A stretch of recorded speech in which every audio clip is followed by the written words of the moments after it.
Redmi Note 4, kalau melihat model HP kayak ini di tahun sekarang rasanya memang jadul banget. Tapi percaya deh, HP ini pernah jadi primadona di tahun 2017 lalu. Spesifikasi yang dikasih plus harga yang dibanderol sangatlah membanggakan.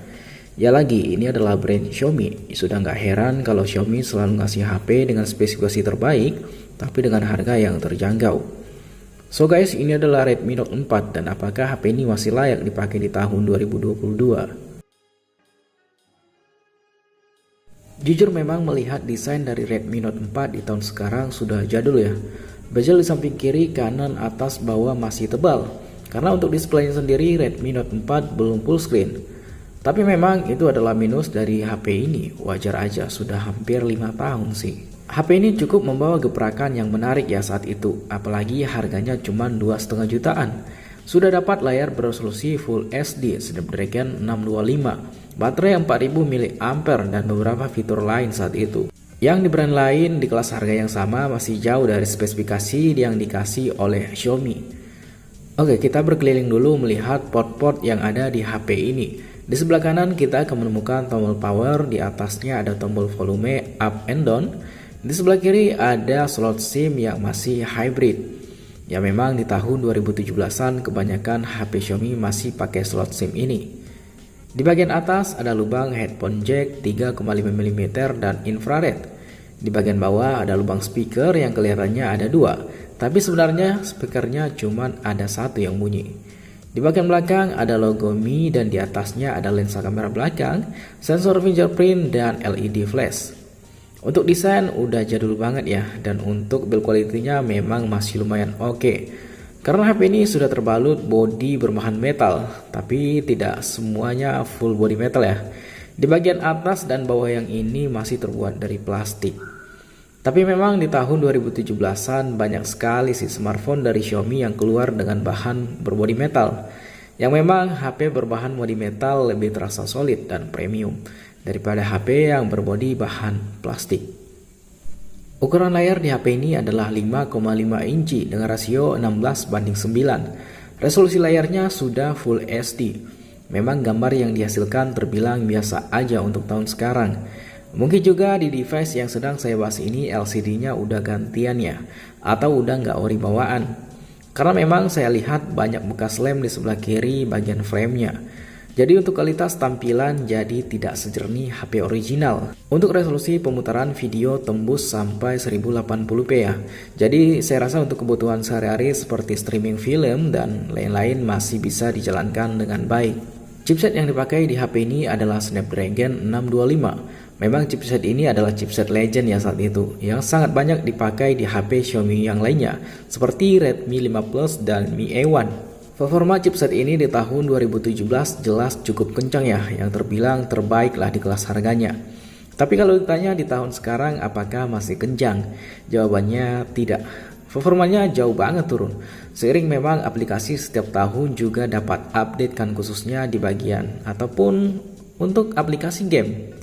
Memang chipset ini sudah terhitung cukup lawas ya dan sudah pensiun dengan tenang.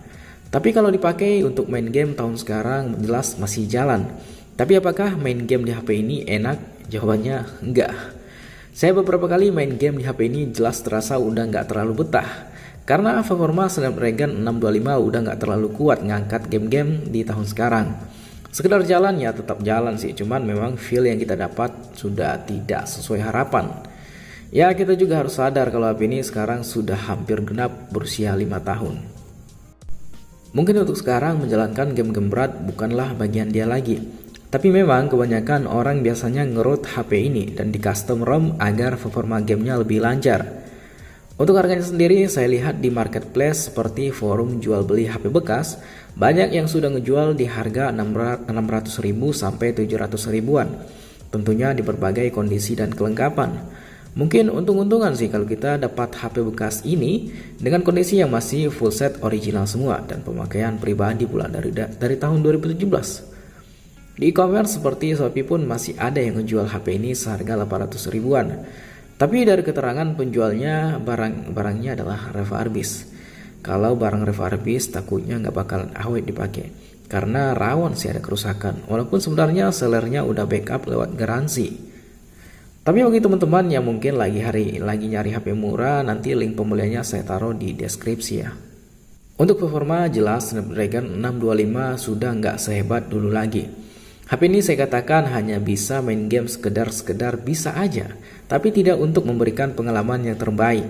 Di bagian kamera, Redmi Note 4 punya single kamera ya, di bagian belakang beresolusi 13 megapiksel. Perekaman videonya tembus sampai 1080p 30 fps. Di kamera depan ada lensa beresolusi 5 megapiksel. Perekaman videonya juga tembus sampai 1080p. Untuk hasil kamera dari Redmi Note 4 ini di tahun sekarang sekedar cukup. Warnanya udah kurang banget ya di tahun sekarang, tapi detail gambarnya yang dihasilkan masih lumayan cukup.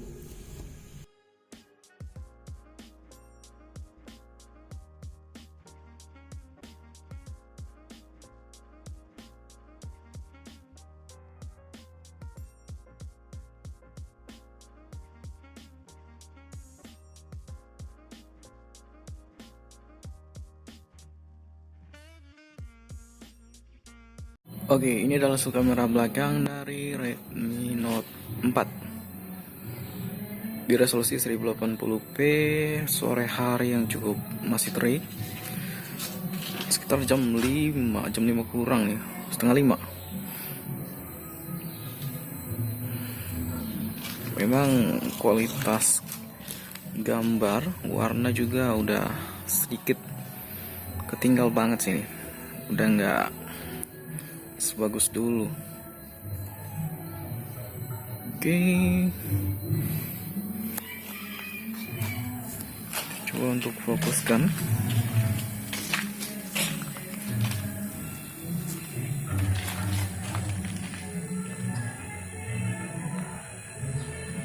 Oke, beginilah hasilnya.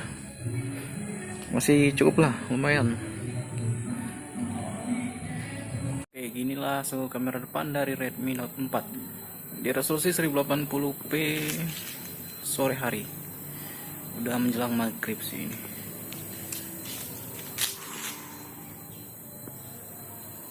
Saya rasa warnanya udah jauh ya dari kata bagus, tapi untuk menampakkan muka kita secara jelas masih cukup. Oke, akhir dari pembahasan Redmi Note 4 ini. HP ini sudah lawas ya, harganya sudah murah, performanya sudah nggak bisa diandelin, khususnya main game. Sekedar bisa ya bisa saja dan bakalan jalan. Tapi kalau untuk pemakaian sehari-hari, jelas HP ini masih berfungsi dengan baik. Dan untuk baterainya sendiri, khusus HP yang saya review ini, baterainya masih awet banget sih.